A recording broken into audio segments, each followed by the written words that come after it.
jeclahay inaan xasan weydiiyo oo aan ku bilaabo sheeko ilaa sanadkii hore Soomaalida aad ugu faaftay dad fara badan rumaysteen warbaahinta Soomaalida xoog u gashay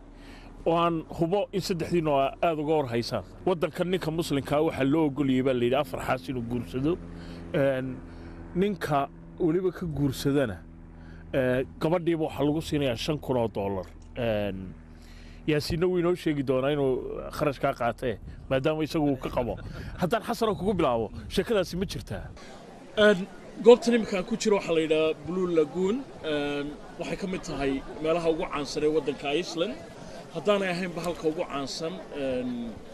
kumanaan iyo kumanaan qof ayaa caalamka oo dhan uga yimaada biyahani waa biyo dabiici ah oo fulkeenaha ka dhashay waa dhulkii biyo kulul la oran jiray oo kale qiiqa waa arkaysaan iyo sida u karkarayso xafladan caawa ka dhacaysa magaalada Reykjavik waxa kale oo aan kula kulmay oo fursad wanaagsan ii noqotay ninkii ugu horeeyay ee u dhashay wadankan Iceland ee diinta Islaamka qaata Ibrahim, very nice to meet you. Hello. How many Icelandic people are Muslims now?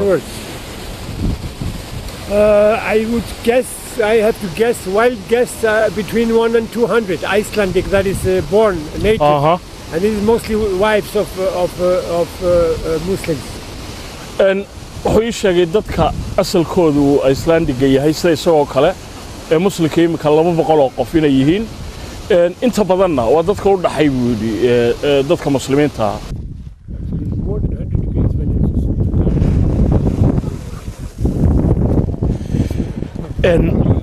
biyuhu waxa la ii sheegay 100 degree centigrade inay ka kulul yihiin marka ay soo baxayaan laakiin maadaama jawigu aad u qabow yahay markay hawada galaan